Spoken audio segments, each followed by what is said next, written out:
Hi everybody, my presentation is about the use of qualitative research interviews as a data collection method in intelligence studies. So again, to make a difference with what Missy was discussing. Missy is looking at interviews in the practice of intelligence or in the practice of law enforcement.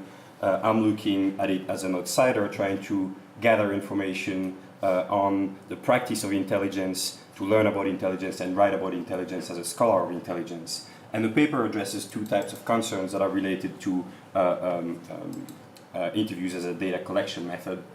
Those concerns are methodological or even logistical, how to effectively collect data as an outsider, and also epistemological, about what constitutes knowledge, valid knowledge, facts, belief, opinions, and what can we actually get out of interview as researchers.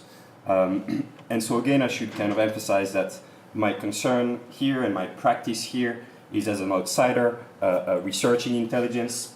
There's insiders also that do research on intelligence, like Professor John Ferris, for example, who might also use interviews, but he will do those interviews in a different condition than me because I do not have a security clearance, and that creates additional issues as an outsider trying to get information.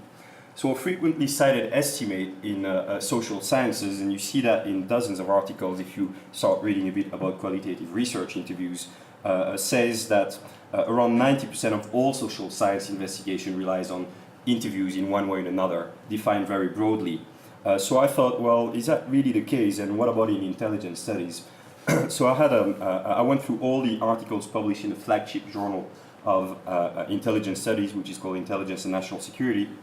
So that's roughly 1,200 articles, and out of those 1,200 articles, only 184 articles actually use interview to directly gather information as outsiders, so in the same position as myself. So that's roughly 15% and not 90% of the research, meaning that there should be, or there seems to be, some sort of discrepancy between broader social science and intelligence studies as a field of research. So our percentage is lower than the 90% estimate that is usually provided in social sciences. So that means that perhaps qualitative research interviews are less important, but I would say that they're nonetheless prominent in intelligence studies as a data collection strategy. But of course there's that difference here, and so part of what I'm trying to attempt with this paper, at the moment at least, is to understand what is so different than about intelligence studies that we less effective when we conduct or we use qualitative research interviews to a lesser extent perhaps than in other fields of social sciences. And so perhaps there's something specific to intelligence studies. Of course, secrecy would come to mind. And so the paper is a sort of step-by-step guide for how to conduct qualitative research interviews that is targeted mostly to students of intelligence or scholars of intelligence, so colleagues, about how to conduct those interviews effectively and how to understand the limits of that data collection method. And the broad argument is not fundamentally new. The broad argument that I make is that the challenges that are faced by researchers using interviews, by outside researchers using interviews as a data collection method to learn about the practice of intelligence, that those methodological, epistemological challenges are not fundamentally new, but that the secrecy and also the duplicitous role of information in intelligence, meaning that information is both a source of intelligence, but also ends up being the product of intelligence, and that nature of intelligence exacerbates some of the well-known challenges that have been pointed out in the academic literature on the use of interviews as a data collection method. So the paper itself has 4 key sections, very simple. I just look at why would we use interview as a data collection method, who should we interview, how to prepare, so kind of more practical concerns, and how to use interviews, an area that very often gets overlooked in the existing literature on the use of interviews. So the why is pretty clear. First, to fill gaps in the literature, and also to corroborate evidence. So the literature in intelligence studies has been relatively, I don't know if descriptive is a good adjective, but scholars, and that was well explained in other presentations today, scholars have been trying to, the field has been defined by efforts to dig data, to dig information about intelligence agencies. And so that has really framed the field, that research for basic information, perhaps more than any other field of the social sciences or of study. So Scholars have established that archival records, of course, are very fragmentary. When you look at intelligence agencies, not everything is publicly available, and therefore there's going to be many gaps, even if you rely on archival records that are relatively healthy or wealthy, like in the US. And so interviews here can, of course, act as a sort of substitute when official documents are not available. But they can also help understand the practice of intelligence beyond the information that is available on paper. So you might have access to a memo from a certain person in a certain agency at a certain point in time, but that doesn't tell you what the role of that memo was, what impact it had on specific people at the time. And to understand that, to understand how it was used, how it was perceived, interviews are, of course, a better mean to collect information. And so the second big point here in terms of why using interviews is, of course, to corroborate evidence. And here is just basic social science method in terms of triangulating between and within each data type. So you want to do interviews, you want to look at documentary evidence, if you can, you want to do observations, of course, and you want to merge all of these different data gathering techniques, if you want, or data collection techniques. You want to merge them to have findings that are more reliable. And even within data types, within collection types, so within interviews, you want to do interviews with several people so that you can corroborate information and get over questions about the reliability of the information that you're gathering.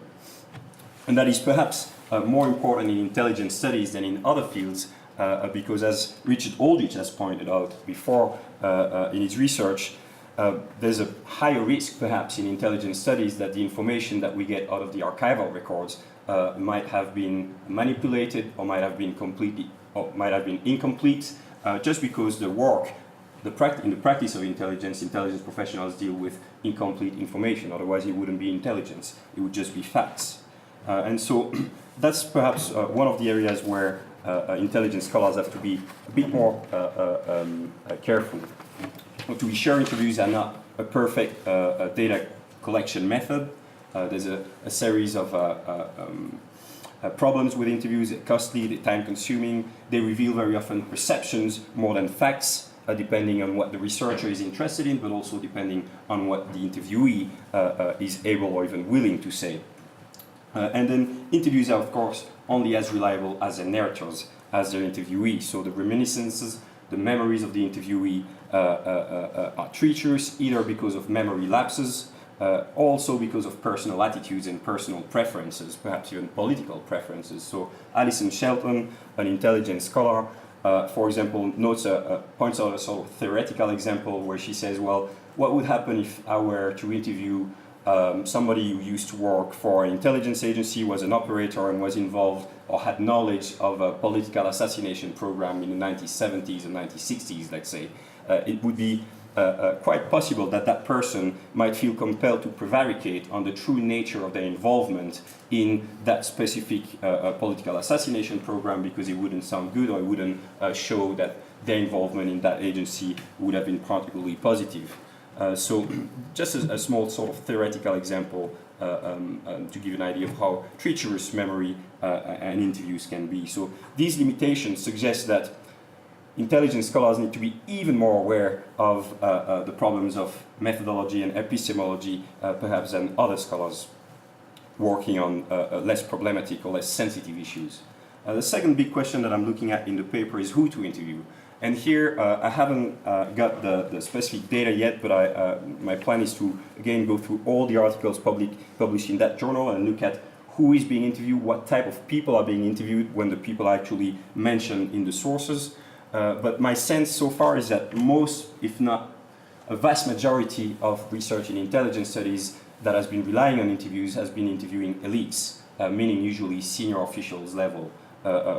If not serving former senior officials, for example, former director of the CIA, former director of national intelligence, and so on. And so here I argue that we should try to construe of elite more broadly than just people who reach the SCS level or the senior official type of level or the policymaker level. We should perceive or understand elites as people who are able to influence the intelligence process. thanks to their intellectual capital, their social capital, or in any sort of way, meaning that elites should not only be senior intelligence officials, but also anybody, basically, that is involved in the intelligence process, and even outsiders that might have something to say, like investigative journalists or people working in think tanks, public interest groups, and so on.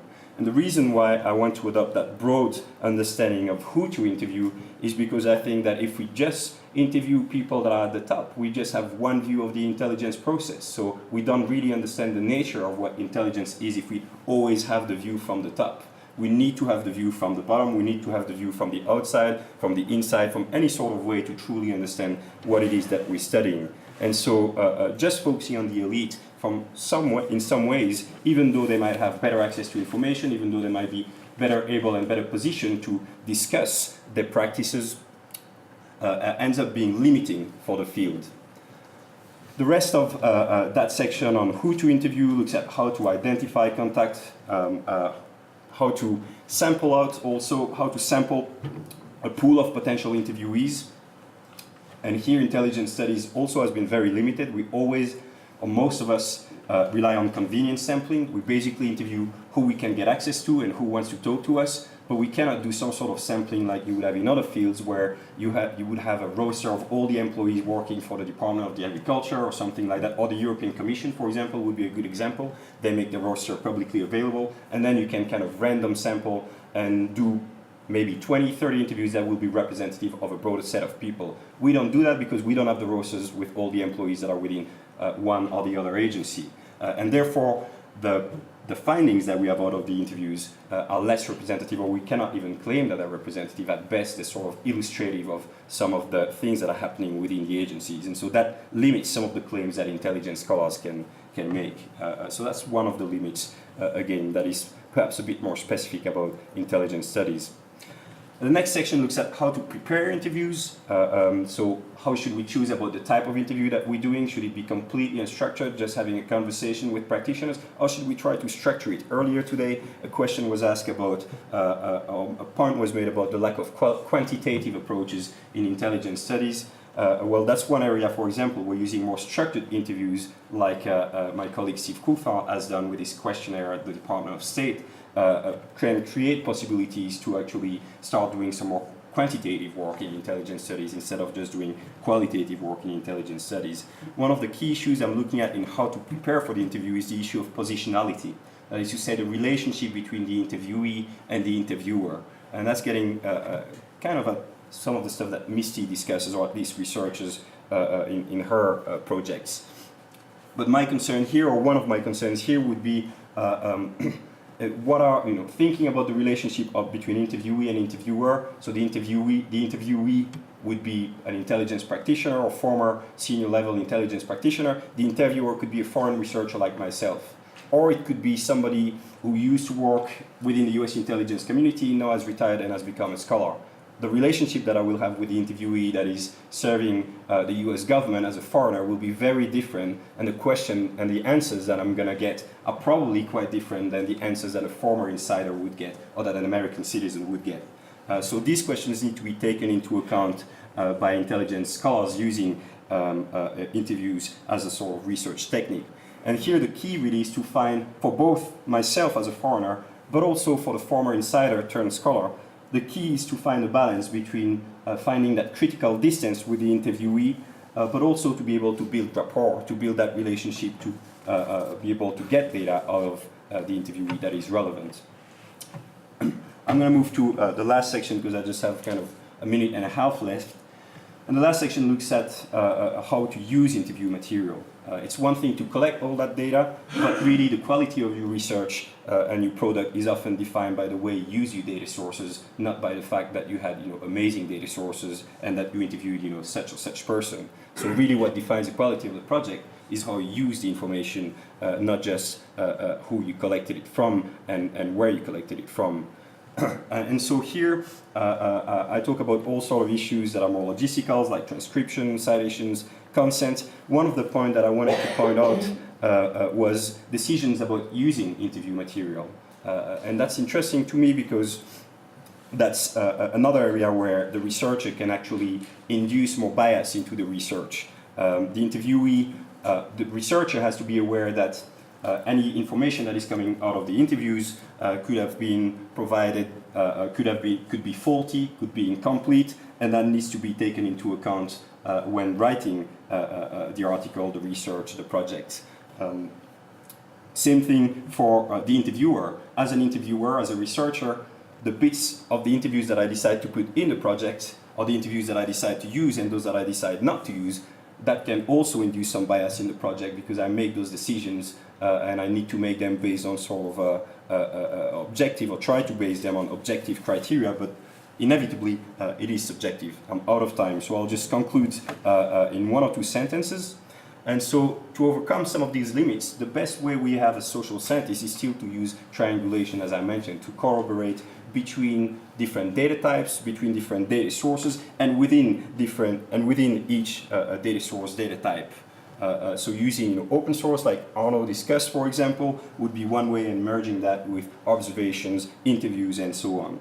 Even then, as researchers, as outsiders, we can only hope to reconstruct one reality and co-produce that reality with the information that we get from the practitioners and our point of view as outsiders. So even then, it's not the truth, it's perhaps not even factual, but it is one version of the reality that we're able to show thanks to our research, and so it's still limited from that point of view. And that's it. Thank you, Damien. Appreciate it.